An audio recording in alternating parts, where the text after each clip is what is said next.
Shalom, shalom, and another shalom. This is our non-Messianic conversations on Monday night Bible class, 22nd of March, 2021. Okay, before we get started, I want to do let you know to like, share, and subscribe, and then hit the notification button. Okay, so we're gonna go into our moment of silence in regards to the Lord of Hosts and His Redeemer, and all that they're doing to orchestrate our deliverance from the lands of our oppressors. Then we're going to go into our prayer. Okay. Let's see right here.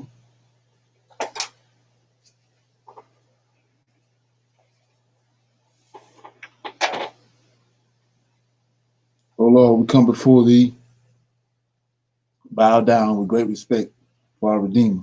Oh Lord, you confess through your prophet Isaiah that you would return us and that you would pour out your spirit upon us. This you have done, O Lord, in great fashion. Because of this, O Lord, we have found you within your holy scriptures. It's not great in counsel, mighty in works, for thine eyes are open upon all the ways of man, to give everyone according to his ways and according to the fruit of his doings. O Lord, behold, thou hast made the heavens and the earth by thy great power and stretched out arm.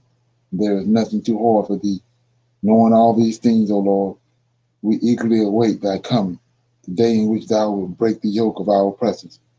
Peace be unto you, O Lord. Okay. We're going to read us the Psalms, then we're going to do the current events.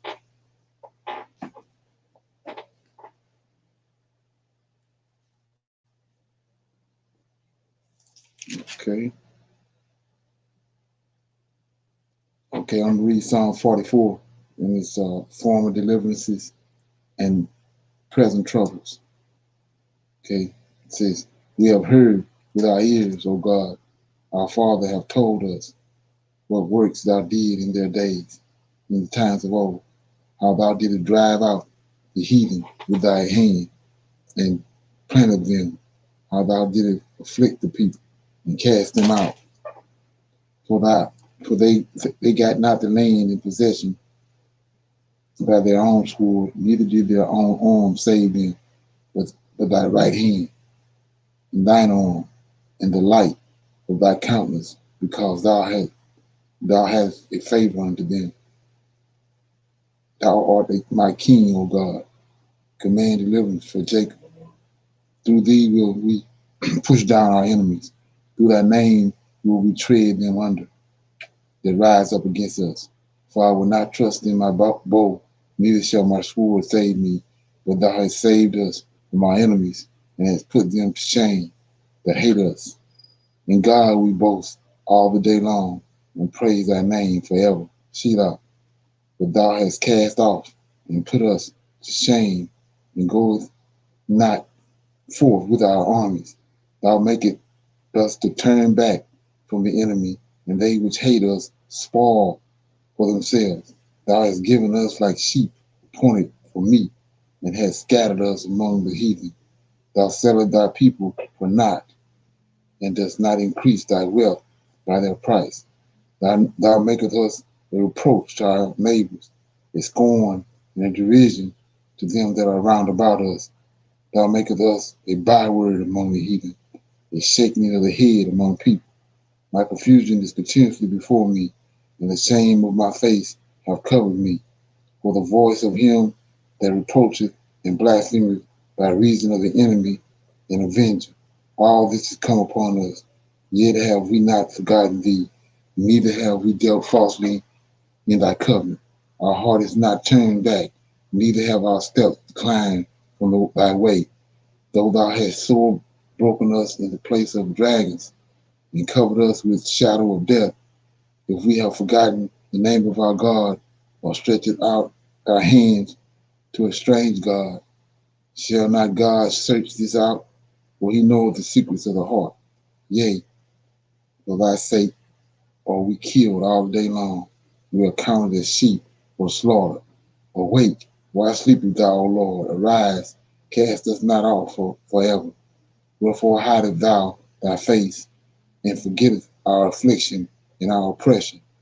For our soul is bowed down to the dust, our belly cleaveth unto the earth. Arise for our help, and redeem us for thy mercy's sake. Okay, that was Psalm 44. It's former deliverances and present troubles. The thing that stuck out to me in this Psalms is I keep reiterating the fact that in Psalm 53, the suffering servant, Israel is the suffering servant. So we're going to look at that. It says, when you understand what's going on in Psalm 53, I'm going to start reading at verse 18 in Psalm 44. Our heart is turned back, neither have our steps declined from thy way. Though thou hast sore broken us, see that? Broken us in the place of dragons and covered us with the shadow of death. If we have forsaken the name of our God, or stretched our hands to a strange God, shall not God search this out? For he knoweth the secrets of the heart. Yea, for thy sake we are killed all day long. We are counted as sheep for the slaughter. All this in Psalm 53.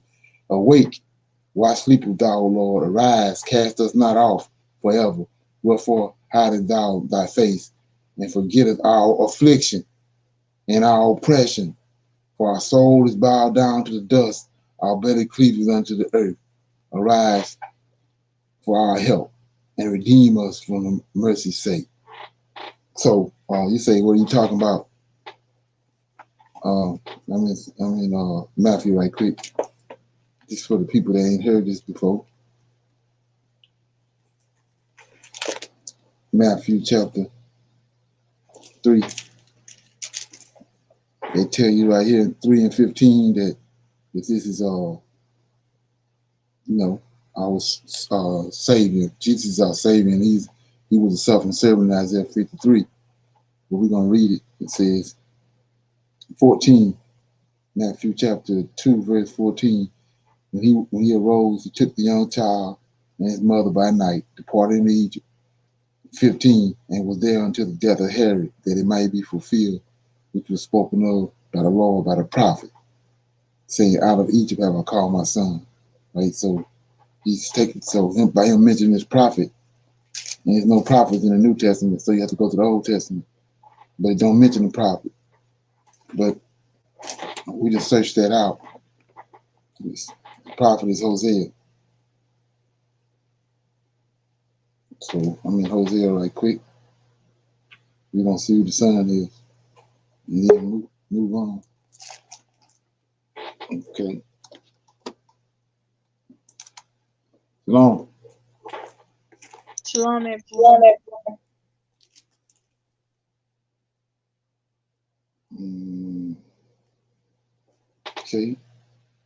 Okay, with Hosea chapter 11 right quick. Chapter 11, verse 1. When Israel was a child. So the nation of Israel. When Israel was a child, then I loved him and called my son out of Egypt. So what I just read right here, telling you, long before Matthew came, they already knew who the son was. The nation of Israel was the son. And so that goes along with Psalms 44. Let me read that again real quick. Psalm 44, starting at verses 21. Shall not God search this out? For he knoweth the secrets of the heart. Yea, for thy sake are we killed all day long. We killed all day long. We are counted as sheep for the slaughter.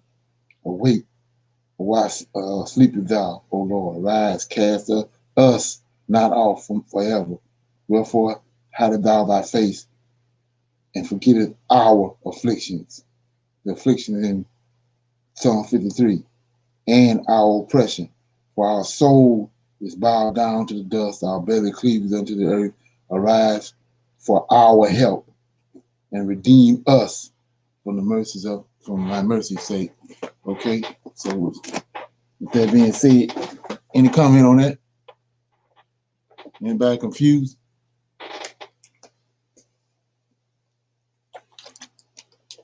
Okay. Anybody got any current events?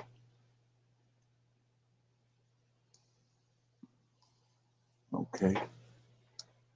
I got this right here. I'm gonna keep on showing you this until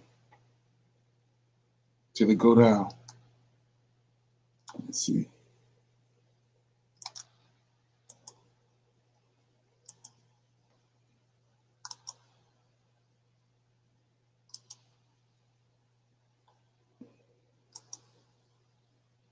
See that? See the jumbo asteroid that just flew safely past Earth. You can understand how a planet full of stressed out people trying to survive a pandemic might get a little panicky about it. The news of a very large asteroid visiting our cosmic neighborhood. But it's all okay. Asteroid 2001 F032 passed by at a safe distance on March 21st, yesterday. There you go. Okay, the Virtual Telescope project managed to snap an image of the space rock just a few hours after it fly by. It appears as a small dot in the picture. Okay, the Virtual Telescope project founder Gianluca Massia described the image as lucky due to the challenging morning twilight viewing conditions. Okay, so yeah, like I said, they're keeping you, and make sure they're keeping it in the news. Is this some? Okay, and like I was saying on this other right here on this let's see what I got up here. Yeah. Okay. On this New World Order plan, we was reading where it says, let me get it.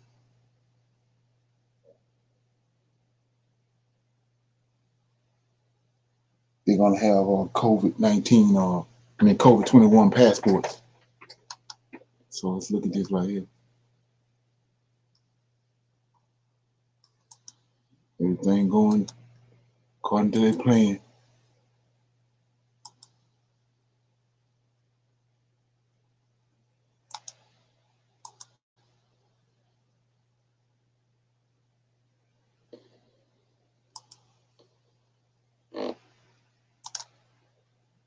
This week, as air travel hits new records since the pandemic began, passengers are struggling to make sense of the ever-changing requirements. I sat in my office and spent a half a day printing out forms. Yeah, it seems to be changing about every month or two, so whatever it takes, I guess we'll weave through the process. But now the first travelers are taking off, testing a new Travel Pass app created by the International Air Transport Association that could make the process much smoother. If we stay in this manual mode, it will be complete chaos when international borders open. So we need a digital process. Here's how it works. You download the Travel Pass app on your iPhone, then snap a selfie and scan your passport to verify your identity. If you're vaccinated, you can upload a copy of your certificate. If your destination requires a COVID test, time for the PCR test. You can book in at a participating lab. The results will automatically upload in the app. A green check mark means you're clear to travel. Travel Pass is currently being trialed by more than a dozen airlines, with plans to expand.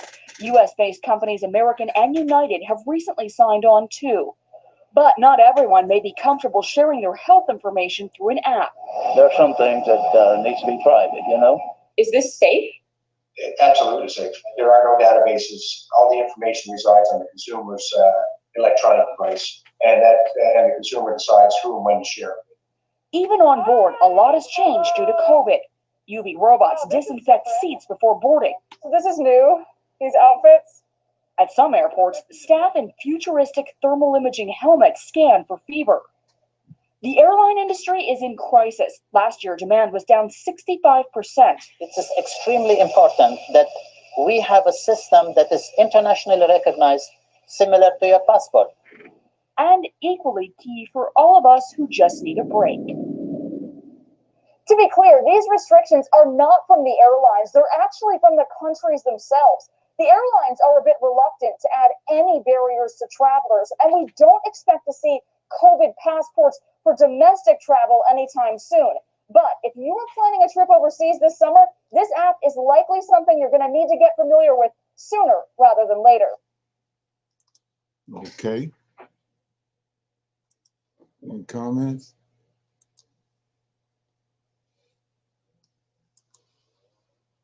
No comments? You see, they got everything right on lined up like they already got it wrote down. So they following the blueprint.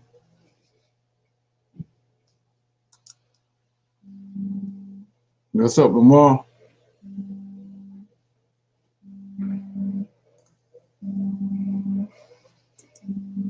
Okay, with that being said, I keep on telling everybody about I keep mentioning these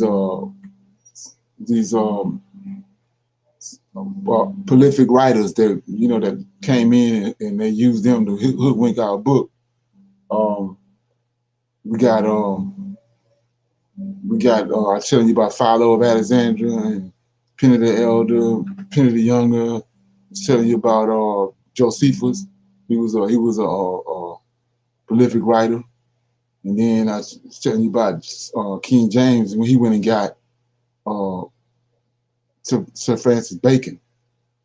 He was a literary genius to help him with the King James Bible, but Bacon had a secret name too, and his secret name was Shakespeare, and so at night he was Shakespeare, during the day he was Bacon. But anyway, with that being said, I'm going to show you something. He left his mark. You keep hearing all these pastors and Christians talking about all you need is this 66 books of the Bible, and it's holy, and the Most High protected it and all that, right? So let's go to Psalms 46 right quick. I don't know if anybody ever seen this before. Psalm 46. After I show you this, you tell me if it's holy or not. Let me know when you get it. You got it. Got it. Okay, everybody got it? Yes. Got it. Okay, so you go to Psalm 46, count down 46 words from the top. Tell me what you get.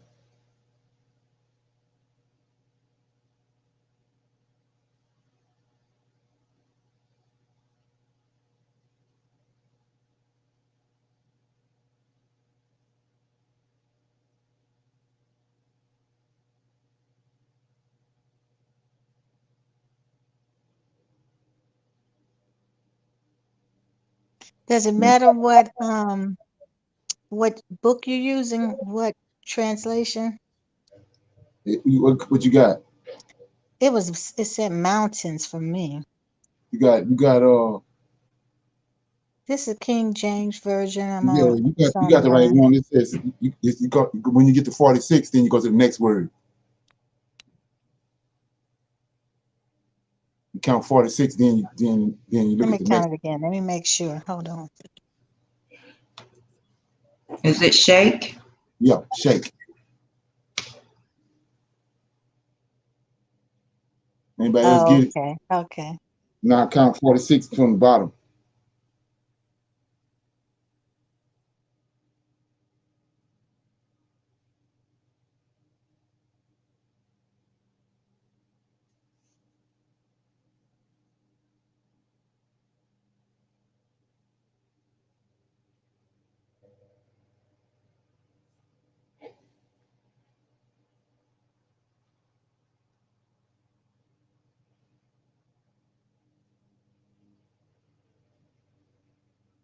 Okay.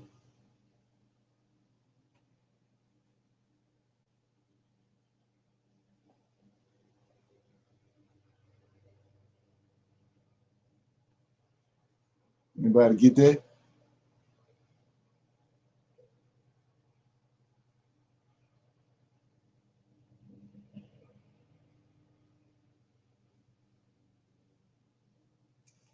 Okay. Anybody get it?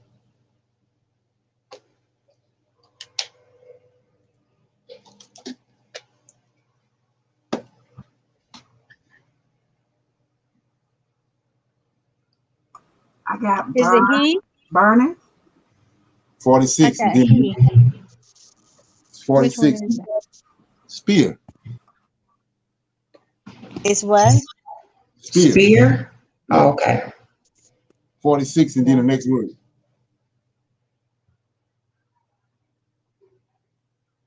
You see it?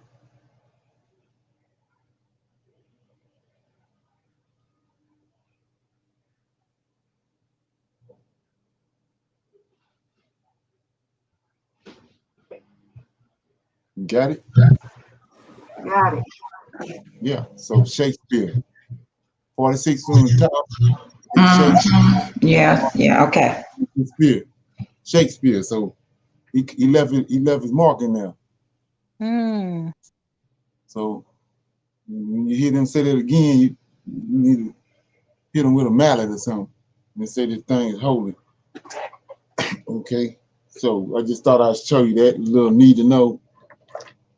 Okay. So I was talking about, I try to cover all areas when I'm talking about something. We was talking about the other day, last couple of days, about the Esau, the Amalekites, and all that. And like I said, Judah is the tribe that's focused out of the sons of Jacob. Judah is the tribe that's focused. It's what David came out of. Well, it's the same thing with Esau. Esau, the Amalekites is the chosen tribe that comes out of chosen son seed out of Esau. And so I'm in Joshua. I'm gonna read that.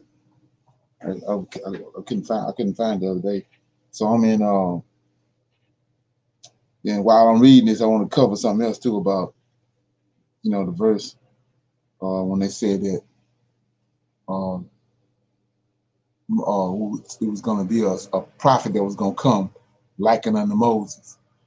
It's going to be a prophet that come later. So they sell us the way they like I said, you're dealing with literary geniuses. So they done concocted and twisted around and the scriptures and the understanding around where they got you thinking there's some prophet coming in the future, which is Jesus. But the person he's talking about was Joshua. Like I said, he took Moses up on Mount Sinai. He took Moses up on Mount Nebo and killed him. So we need somebody to lead the Israelites into the land. He don't need nobody to come 500 years later. He needs somebody to come right now to take up where Moses left off here. So the person that he's gonna raise up that's likened unto Moses is Joshua. Joshua is the one that was he taught Joshua everything. Joshua was up under his wing. So when he passed, he brought Joshua up. Joshua was the one that he said, and him you're gonna hearken and listen to after Moses died. So let's look at that right quick. So we're killing two birds with one stone. I'm showing you who the Amalekites are, and I'm putting a nail in the coffin for Joshua. It says, I'm in Joshua 81, and start at verse 52. And when the children of Israel were in Rehoboam, Amalek, the son of Eliphaz, the son of Esau, the brother of Zephon, came to fight with Israel. So this the tribe. All when we say Amalekite, he's talking about the Amalekite tribe, his seeds. 53. He brought with him 801,000 men, musicians, conjurers, and he prepared for battle with Israel in Rephidim. And they carried on a great severe battle against Israel. And the Lord delivered Amalek and his people into the hands of Moses and the children of Israel, and into the hands of Joshua, the son of Nun, the Ephraimite, servant of Moses. So you notice how he got Ephraimite in there. That's what Jesse was. David's dad. That's what Jesse was. And David was Ephraimites from Bethlehem. Okay, that's important. So 55. And the children of Israel smote Amalek and his people at the edge of the sword, but the battle was very sore upon the people, some of the children of Israel. And the Lord said to Moses, write this thing as a memorial for thee in a book, and place it in the hand of Joshua, see that? The son of Nun, thy servant. See that? So this is the person talking about. Joshua with him right there all the time. He Moses' servant. So it's only quite naturally when something happened to Moses, Joshua gonna take his shoe, fill his shoe. So it says, and so it says, and let me get it. It says, and thou shalt command the children of Israel, saying, when thou shalt come to the land of Canaan, thou shalt utterly efface the remembrance of Amalek from under heaven. And Moses did so, and he took the book and he wrote upon it these words, saying, remember what Amalek has done to this day in the road when thou wentest forth from Egypt, who met thee in the road and smote thy rear, even those that were feeble between thee when thou wast faint and weary. Therefore it shall be, when the Lord thy God shall have given thee rest from all thine enemies round about in the land which the Lord thy God giveth thee for an inheritance to a possession, that thou shalt blot out the remembrance of Amalek from under heaven, and shalt not forget it. And the king who shall have pity on Amalek, or upon his memory, or upon his seed, behold, I will require it of him, and I will cut him off from among his people. And Moses wrote all these things in a book, and he enjoined the children of Israel respecting all these matters. So, like I was saying before, we was reading where Saul was told to go kill all the Amalekites and don't leave nobody, kill all the animals and everything. That's what he's talking about right here. He told Moses right here. He said that he told Moses, he said after it says 57. This Jasher chapter 51. Verse 57, and Moses did so, and he took the book and wrote upon it these words, saying, remember what Amalek had done. This is when they come out of Egypt, and they was coming through the wilderness, and he had already told them in Deuteronomy chapter 2, don't meddle with them, keep on going, don't meddle with them, keep going. Where Amalek came out anyway from behind and started killing the people that was in the rear, the ones that was weak and feeble, and they was wore out from traveling and walking, and they came up and attacked them from behind, was killing them.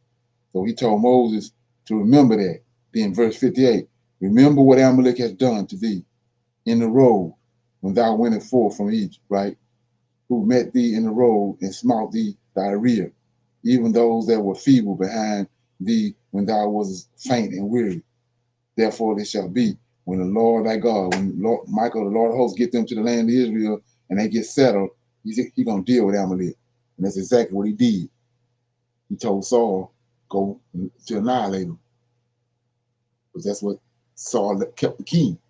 So he says, therefore it shall be, when the Lord thy God shall have given thee rest from all thy enemies round about in the land which the Lord thy God giveth thee for an inheritance to possess it, that thou shalt blot out the remembrance of Amalek from under heaven. Thou shalt not forget it. So this is what people are understanding about what Saul did. What Saul did was, we're still getting the ramifications of that today, because Amalek, when he allowed Agag to live, and Agag's wife escaped in the night in a caravan and ended up over in Persia, and she had Haman. And then those Illuminati, from Haman came these Illuminati bankers and the Rothschilds and all them. That's the people that the so-called Zionists. So let's look at that. I don't want to give you half of the story. So it says, I'm in Malachi quick. No, Obadiah. So right here, when you go to Obadiah, it says, Obadiah, the first verse, it's only one chapter. So he says, the vision of Obadiah, thus saith the Lord God concerning Edom, right? We have heard a rumor from the Lord, an ambassador sent among the heathen. Arise ye, let us go up against her in battle, against Israel. Behold, I have made thee small among the heathen. Thou art greatly divided. So what are you talking about? The heathen. Genesis chapter 10. Let's look at it. Chapter 10.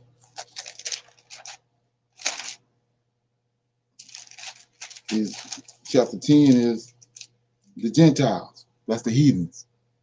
And so when you look over there today at the people that's in the land of Israel now, but 95% of them is Gentiles.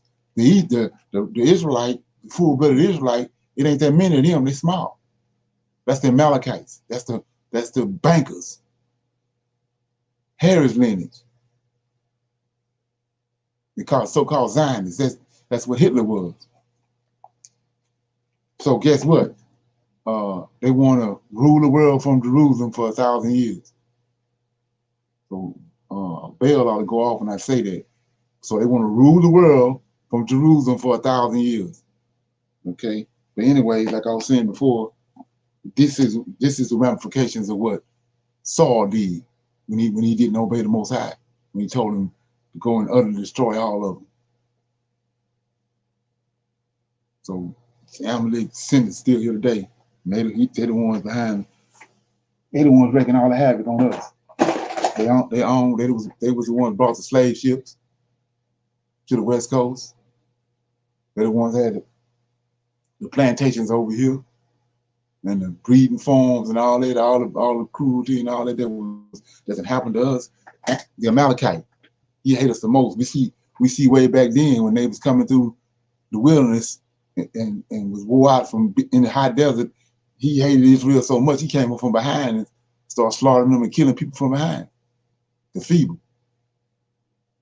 And his children still exist today.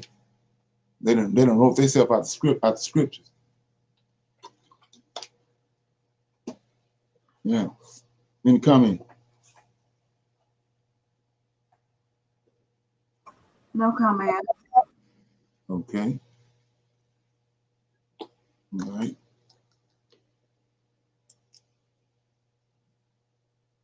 So what I want to do right now is go back and show you that what I was talking about the Joshua.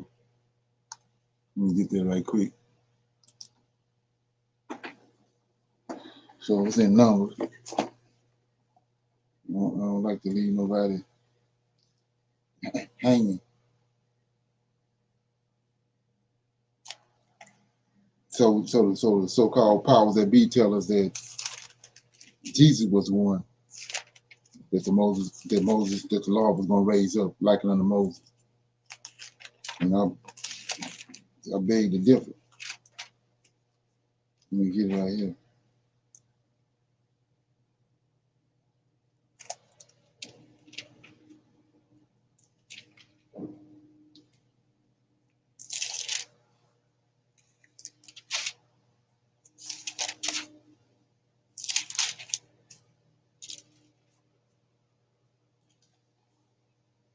Yeah, I'm in chapter Deuteronomy 34. It's the death of Moses. And Moses went up from 34:1. Moses went up from the plains of Moab unto the mountain of Nebo to the top of Pisgah, that is over against Jericho. And the Lord showed him all the land of Gilead unto Dan, and all Naphtali, and the land of Ephraim and Manasseh, and all the land of Judah unto the utmost sea, and the south, and the plains of the valley of Jericho, the city of palm trees under Zoar. And the Lord said unto him, this is the land which I swore unto Abraham and unto Isaac and unto Jacob, saying, I will give it unto thy seed. I have caused thee to see it with thine eyes, but thou shalt not go over thither. So Moses, the servant of the Lord, died there in the land of Moab, according to the word of the Lord. And he buried him in the valley, in the land of Moab, over against Beth Peor. But no man knoweth of his sepulchre unto this day. And Moses was 120 years old when he died. His eyes was not dim, nor his natural force abated. And the children of Israel wept for Moses in the plains of Moab 30 days. So the days of weeping and mourning for Moses were ended. Now, so like I see right here, who gonna lead them now? Jesus can't help them right now. He ain't coming to 500 years from now. So who gonna lead them? He gonna raise somebody up like unto Moses, and to them, the children of Israel are gonna hearken unto that person. So he needs somebody right now. Moses dead. So verse 9 says, and Joshua the son of Nun was full of the spirit of wisdom, and Moses had laid hands upon him, and the children of Israel hearkened unto him. See that? He said he was gonna raise a one up like unto Moses, and the children of Israel are gonna listen to him, hearken to him. And here he's gonna answer right here. Moses had laid hands upon him, and the children of Israel hearkened unto him, and did as the Lord had commanded Moses. And there arose not a prophet since in Israel like unto Moses, whom the Lord knew face to face. See that? So we see who it is that he raised up like unto Moses. It was Joshua. It wasn't nobody prophesied to come in the future. He needed somebody right then. Okay. Any comments?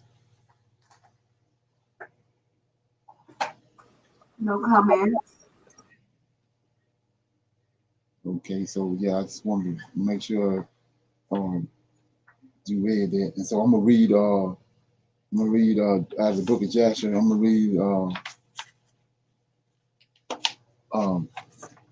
chapter 32, 82 and 83, and then we're gonna talk about it. It says, children of Israel proceeded from Rephidim, and they encamped in the wildernesses of Sinai in the third month when they're going forth from Egypt. At that time came Rahul the Midianite, the father-in-law of Moses, and Zipporah his daughter, and her two sons, for he had heard of the wonders of the Lord which he had done to Israel, that he had delivered them from the hand of Egypt. And Rahul came to Moses to the wilderness where he was encamped, where was the mountain of God. And Moses went forth to meet his father-in-law with great honor, and all Israel was with him. And Rahul and his children remained amongst the Israelites for many days, and Rahul knew the Lord from that day forward. And in the third month, the children of Israel departed from Egypt, on the sixth day thereof, the Lord gave to Israel the 10 commandments on Mount Sinai. And all Israel heard all these commandments, and all Israel rejoiced exceedingly in the land, in the Lord on that day. And the glory of the Lord rested upon Mount Sinai, and he called to Moses. And Moses came in the midst of the cloud and ascended on the mount.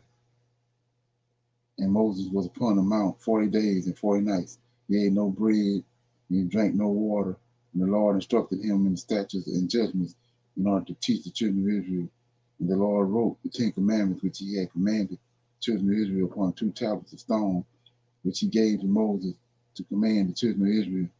And at the end of 40 days and 40 nights, when the Lord had finished speaking to Moses on Mount Sinai, then the Lord gave to Moses the tablets of stone, written with the finger of God. And when the children of Israel saw that Moses' chariot come down from the mount, they gathered round about and said, as for this man Moses, we knew not what has become of him. Now therefore rise up, make us a God who shall go before us, so that thou should not die. And Aaron was greatly afraid of the people, and he ordered them to bring him gold, and he made it into a molten calf for the people. And the Lord said to Moses, before he had come down from the mount, get thee down, for our people whom thou didst bring forth from Egypt have corrupted themselves.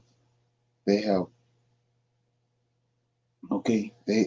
made to themselves a molten calf, and have bowed down to it. Now therefore leave me, that I may consume them from off the earth, for they are a stiff-necked people. And Moses besought the countenance of the Lord, and he prayed to the Lord for the people on account of the calf which they had made.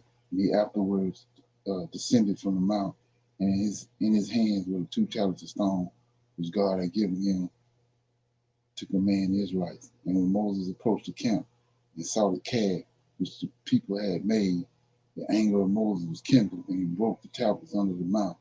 And Moses came to the camp, and he took the calf and burned it with fire, and ground it until it became a fine dust, and strewed it upon the water, and gave it to the Israelites to drink. And there died of the people by the sword, of which each other about 3,000 men who had made the calf.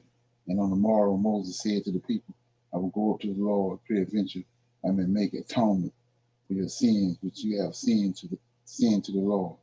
And Moses again went up to the Lord, and he remained with the Lord 40 days and 40 nights. And during the 40 days did Moses entreat the Lord in behalf of the children of Israel, and the Lord hearkened to the prayer of Moses, and the Lord was entreated of him in behalf of Israel.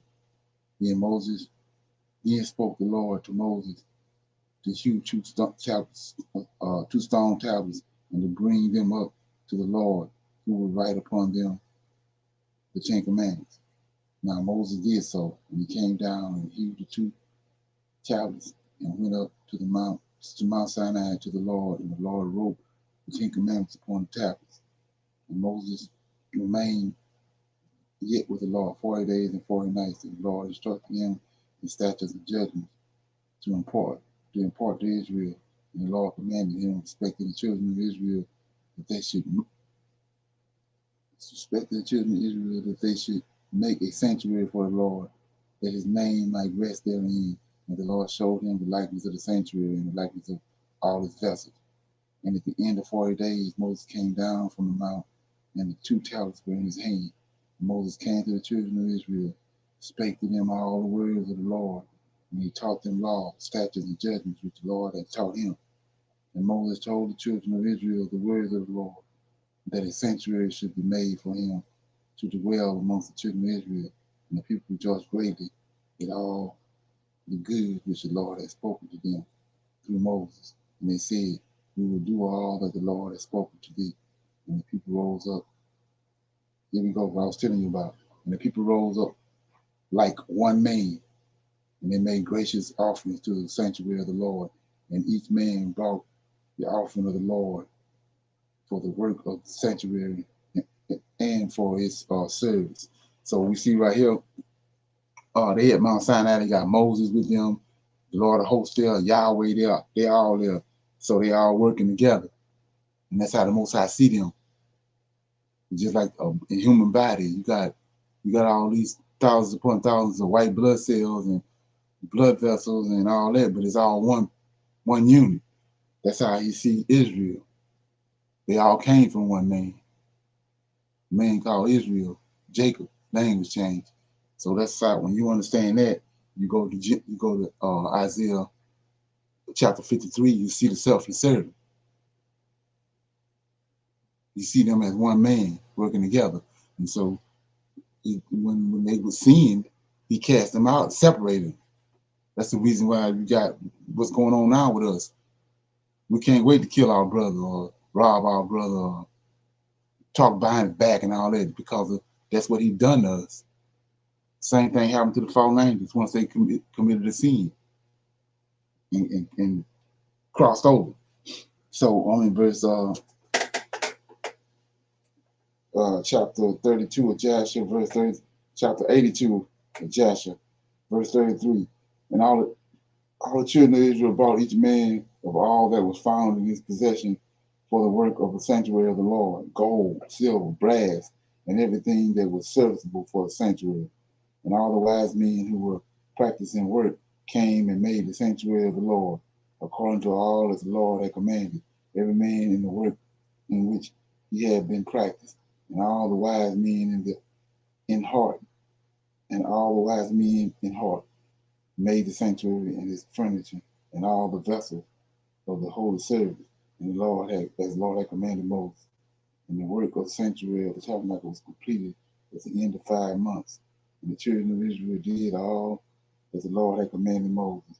And they brought the sanctuary and all its furniture to Moses, likened unto the representation which the Lord had shown to Moses.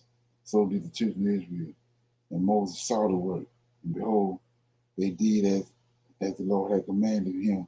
So Moses blessed them. Okay. Any comments or questions? There was Joshua 82. Okay, I want to shine light on something. It says, let me get it.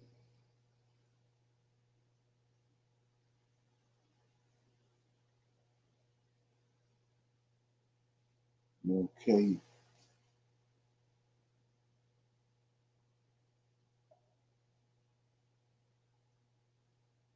I'm in chapter 82, Joshua verse 11 says, and at the end of 40 days and 40 nights, when the Lord had finished speaking to Moses on Mount Sinai, then the Lord gave Moses the tablets of stone written with the finger of God. So what I want you to see right here is it says, at the end of 40 days and 40 nights, when the Lord had finished speaking to Moses on Mount Sinai, then the Lord gave Moses the tablets of stone written with the finger of God. So Yahweh wrote on the stones, Lord of hosts got them, gave them to Moses. You gotta understand that. So then it said 12, and when the children of Israel saw Moses' chariot to come down from the mount, they gathered around Aaron and said, as this man Moses, we know not what has become of him. Right? Yeah, we know, so they made the tablets of stone. But I wanted to show you that. So nobody had nothing to say, no comments? Okay.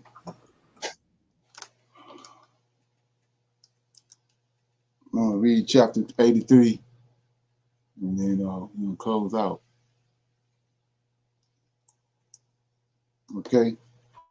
It says, and in the 12th month, in the 23rd day of the month, Moses took Aaron and his sons, and he dressed them in their garments, and anointed them, and did unto them as the Lord had commanded him. And Moses brought up all the offering which the Lord had on that day, commanded him. Moses afterwards took Aaron and his sons, and said to them, for 7 days shall you remain at the door of the tabernacle, for thus am I commanded. And Aaron and his sons did all that the Lord had commanded them through Moses, and they remained for 7 days at the door of the tabernacle. So let's look at something right here, because like I said, I was showing you on the Sabbath class, evening Sabbath class, about lost my thought.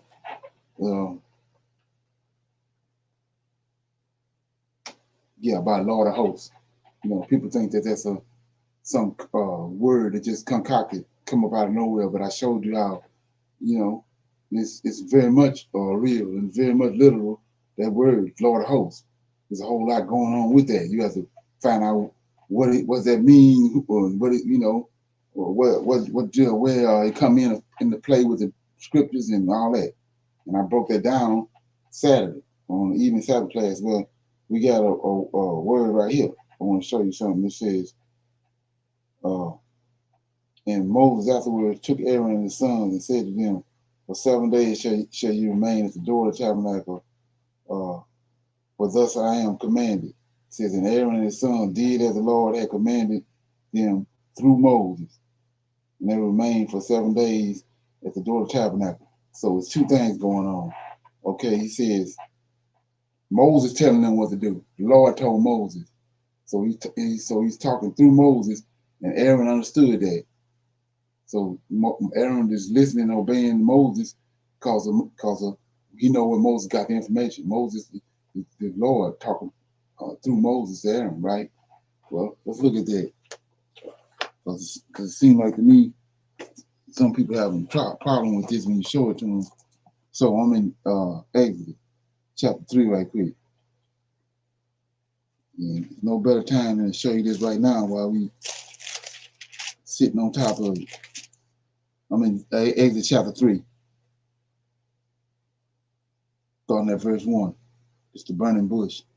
Moses kept the flock of Jethro, his father-in-law, priest of Midian, and he led the flock to the backside of the desert came to the mountain of God, even the Horeb. So right off the bat, we know this ain't Yahweh, because Yahweh don't dwell on a mountain. So it's an angel. It's an angel on this mountain. Then verse 2 says, and the angel of the Lord. This the angel of the Lord that dwell on this mountain showed up because it's his mountain. And it says, and the angel of the Lord appeared unto him in the flame of a fire out of the midst of the bush. And he looked, and behold, the bush burned with fire, and the bush was not consumed. Then verse 3, Moses said, I will not turn aside to see this great sight while the bush is not burned. Now, comparatively, just what I just read, when Aaron understood, he obeyed Moses because Yah, the Lord of hosts, was talking through Moses. So Aaron understood that and he obeyed him. Well, right here, verse 3, Moses said, I will not turn aside to see the great sight while the bush is not burned. Verse 4, and when the Lord saw, we know who the Lord is, Lord of hosts. He's the angel that's on the bush, the fire. When the Lord saw that, he turned aside to see Yahweh. See that? Called from heaven unto him out of the midst of the bush. That's how you have to understand what's going on. So Yahweh, when he looking, Michael is his eyes. And he looking, he can see Moses through Michael in the bush. And when Moses, that's what brought him there. He came on the bush like fire, and the bush wasn't burning. So that's what drew Moses there. When Moses came there, he looking, and when Moses got close to it enough there, Yahweh spoke through Michael to Moses and told him to get down on the ground. So ain't nothing no different than right here. You have to understand these things in order to, it's a whole other story going on, contrary to what you read, because if you don't have to understand it. Yeah. So let me get back over here. Okay, I was in Joshua chapter 83, verse 3. It says, and Aaron and his sons did all that the Lord had commanded them through Moses, and they remained for 7 days at the door of the tabernacle. It says, look at this. And on the 8th day, being the first day of the month, see that? In the second year, when the Israelites departed from Egypt, Moses erected a sanctuary, and Moses put up all the furniture of the tabernacle and all the furniture of the sanctuary, and he did all that the Lord had commanded him. See that? So, like I said, let's look at the order. That's another word. People, they think that's a made-up word. The 8th day, they think that's made up. So let's look at that. I'm in Genesis chapter 6. We're going to make this plain. Genesis chapter 6. So we're dealing with Noah. The Lord talking to him. We see over here in Joshua, Moses, the Lord speaking through Moses to Aaron, told him to stand at the tabernacle, at the door of the tabernacle, 7 days. So what is he talking about? 6 days it took him to create the heavens and the earth, and on the 7th day he rested. So he telling Moses, stand there for 6 days, keep a Shabbat, then do what you gotta do. So you say, what are you talking about? I'm in Genesis chapter 7. We're dealing with Noah and the ark. Chapter 7, verse 1. And the Lord said unto Noah, come thou and all thy house into the ark, for thee have I seen righteousness before me in this generation. Of every clean beast thou shalt take of thee by sevens, the male and the female, and the beasts that are not clean by 2, the male and the female, or the fowls of the air by sevens, the male and the female, to keep seed alive upon the face of the earth. Now here we go, verse 4. Yet 7 days. So he didn't command Moses, he didn't command Noah what to do. So Noah's going to do what he said, round these animals up and round all these people up 6 days. Put them all in the ark, keep a Shabbat, a Sabbath day, and then the 8th day, the rain came. So let's look at what Yahweh did over here in chapter 1.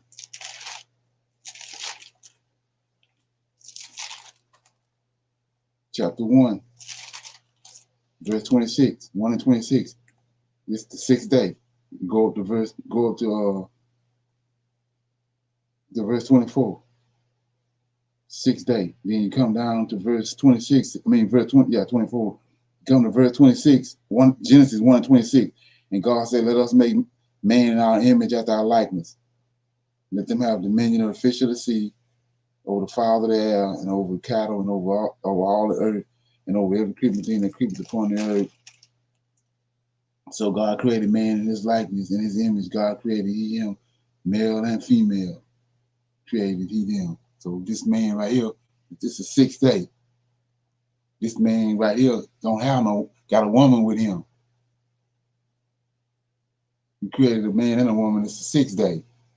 So then you get over here to verse 2, and it says, the heavens and the earth were finished, and all the hosts of them, and on the 7th day. See, we ain't doing nothing no different than what we really all through the Tanakh. It says, on the 7th day, God ended his work. It's the day he rested, which he had made, and he rested on the 7th day from all his work. That's what he just told Aaron to do at the door of the tabernacle. 6 days, rest on the 7th day. He just told Noah to do that. Round all the animals up, 6 days, rest on the 7th day. Then on the 8th day, we're going to get busy. So I'm over here in chapter 2, verse 4. After he rested, he created a man on the 6th day with a woman. Verse 4. These are the generations of the heavens and the earth when they were created, in the day that the Lord God had made the earth and the heavens, and every plant of the field before it was in the earth, and every herb of the field before it grew, for the Lord God had not caused it to rain upon the earth, and there was not a man to till the ground. It's the 8th day. You need a man to till the ground. You already got a man and a woman over there. So he rested. 6 days he did what he's going to do with the creation. Rested on the 7th day. Then came right here and they made man, Adam. Adam will have no woman with him. So we see how all this is flowing. So when we over here in Joshua and he tell Moses to right here, he told Noah 6 days, round animals up, rest on the 7th day, I'm gonna bring the rain on the 8th day. He told he himself created everything, formed and created everything in 6 days, rested on the 7th day, came back and made Adam, the man Adam, on the 8th day. And right here, Joshua 83, verse 2. Moses afterwards took Aaron and his sons and said to them, for 7 days shall ye remain at the door of the tabernacle, for thus am I completed. And thus am I commanded. And Aaron and his sons did all that the Lord commanded them through Moses, and they remained for 7 days at the door of the tabernacle, and on the 8th day. So this ain't nothing I concocted. So if I say it's an 8-day man, I'm showing you it's an 8-day man. Okay, so let's go keep going. It says, and Moses called to Aaron and his sons, and they brought the burnt offering and the sin offering for themselves and the children of Israel, as the Lord had commanded Moses. On that day, the 2 sons of Aaron, Nadab and Abihu, took strange fire and brought it before the Lord, who had not commanded them, and a fire went forth from before the Lord and consumed them, and they died before the Lord on that day. Then on the day when Moses had completed to erect the sanctuary, the princes of the children of Israel began to bring their offering before the Lord for a dedication of the altar. It says, and they brought up their offerings, each prince for 1 day, a prince each day for 12 days. So it says a prince of, let me read that. And they brought up offerings each day, each prince for 1 day, a prince each a day for 12 days. So why is it 12 days?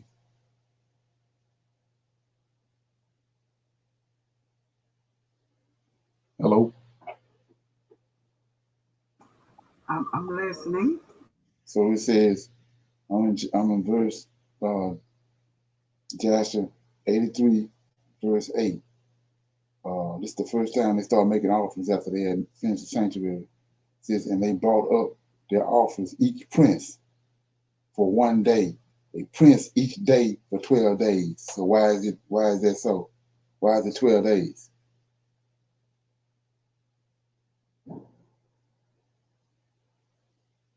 Nobody got the answer? And the 12 tribes? Oh, okay.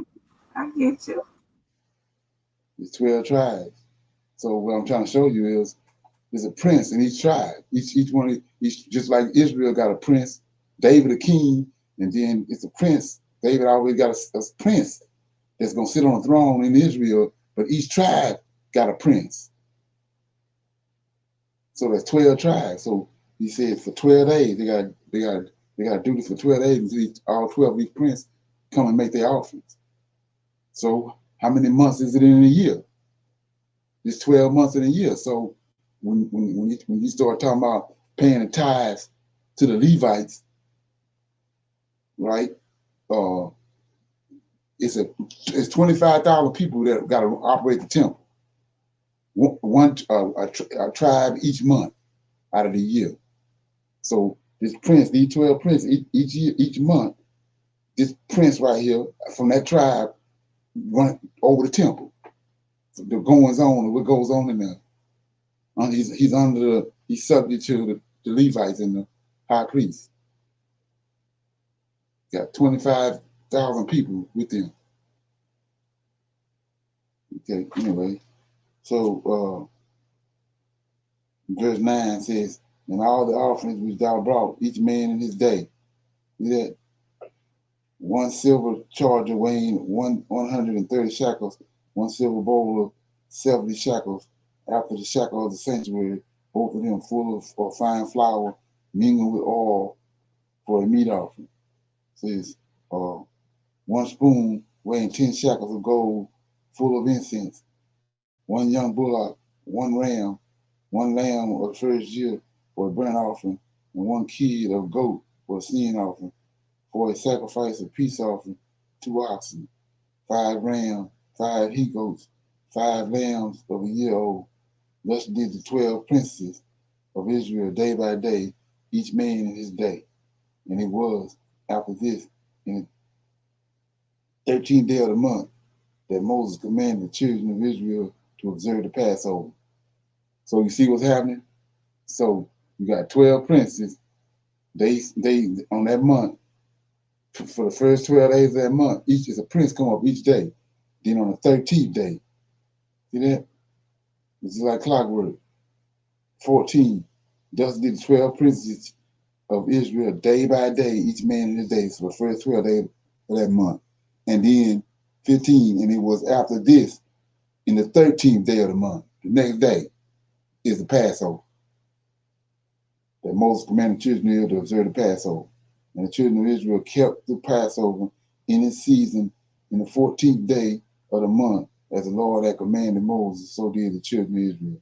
And in the second month, on the first day thereof, the Lord spake unto Moses, saying, number the heads of all the males of the children of Israel from 20 years old and upward, thou and thy brother Aaron and the 12 princes of Israel.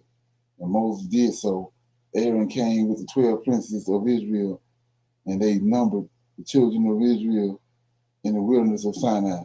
And the number of the children of Israel by the houses of their fathers from 20 years old and upward was 603, 550. But the children of Levi were not numbered among their brethren, the children of Israel. And the number of all the males of the children of Israel from 1 month old and upward was 22,273. And the number of the children of Levites from 1 month old above were 22,000. And Moses placed the priests and the Levites, each man to his service and to his burden, to serve the sanctuary of the tabernacle as the Lord had commanded. So I was telling you the other day about the burden. And so, like I said, the Most High he's going to justify it. It says, Moses placed the priests and the Levites, each man to his service and to his burden. See that? Now, I ain't just talking loud to be talking. So each man to his burden. That's the Levites.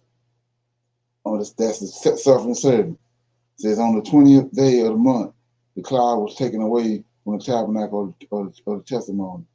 At that time, the children of Israel continued their journey from the wilderness of Sinai, and they took a journey of 3 days, and the cloud rested upon the wilderness of Panorama. There the anger of the Lord was kindled against Israel, and they had provoked the Lord and asked him for meat, and that they might eat. It says, and the Lord hearkened to their voice and gave them meat, which they ate for 1 month. But after this, the anger of the Lord was kindled against them, and he smote them with a great slaughter, and they were buried there in that place. And the children of Israel called that place Kibroth Hattaavah, because they buried the people that lusted flesh. And they departed from Kibroth Hattaavah and pitched in Hazor, which is in the wilderness of Panorama. And while the children of Israel were in Hazor, the anger of the Lord was kindled against Miriam on account of Moses, and she became leprous, white as snow, and she was confined without a camp for 7 days. They go to 7 days again, until she had been received again after her leprosy. So 7 days, on the 8th day, he took away the leprosy. It's like I said, it's just like clockwork. So the children of Israel afterwards departed from Hazor and pitched in the end of the wilderness of Panorama. At that time, the Lord spake to Moses and sent 12 men from the children of Israel, 1 man to a tribe, to go and explore the land of Canaan. And Moses sent 12 men, and they came to the land of Canaan to search and examine it, and they explored the whole land from the wilderness of Sin to Rechab, as thou art coming to Chamath. And at the end of the 40 days, they came to Moses and Aaron, and they brought him word as it was in their hearts. And 10 of the men brought up an evil report to the children of Israel of the land which they had explored, saying, it is better for us to return to Egypt than to go to this land, the land that consumes its inhabitants. But Joshua the son of Nun and Caleb the son of Jephunneh, who were of those that explored the land, said, the land is exceedingly good. If the Lord delight in us, then he will bring us to this land and give it to us, for it is a land flowing with milk and honey. But the children of Israel would not hearken to them, and they hearkened to the word of the 10 men who had brought up an evil report for the land. And the Lord heard the murmuring of the children of Israel, and he was angry and swore, saying, surely not one man of this wicked generation shall see the land from 20 years old and upward, except in Caleb, the son of Jephunneh, and Joshua the son of Nun. But surely this wicked generation shall perish in the wilderness, and the children shall come to the land, and they shall possess it. So the anger of the Lord was kindled against Israel, and he made them wander in the wilderness for 40 years, until the end of the wicked generation, because they did not follow the Lord. And the people dwelt in the wilderness of Panorama a long time, and they afterwards proceeded to the wilderness by the way of the Red Sea. Okay, that was Joshua chapter 84. Any comments about anything that they heard? Everybody good? I'm good. Okay. Well, like I said, we had an hour and 10 minutes.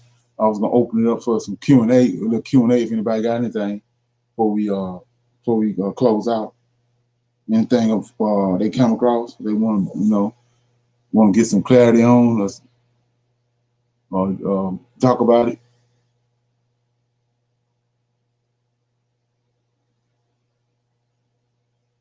Okay. Nobody have nothing? No, sorry, not today. Okay. Let me play this line and we're gonna get out of here.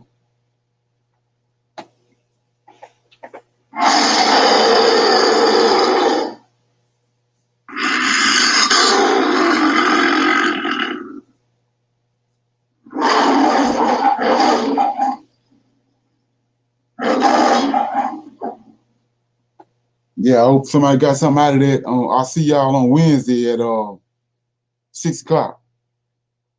Shalom. Shalom. Okay.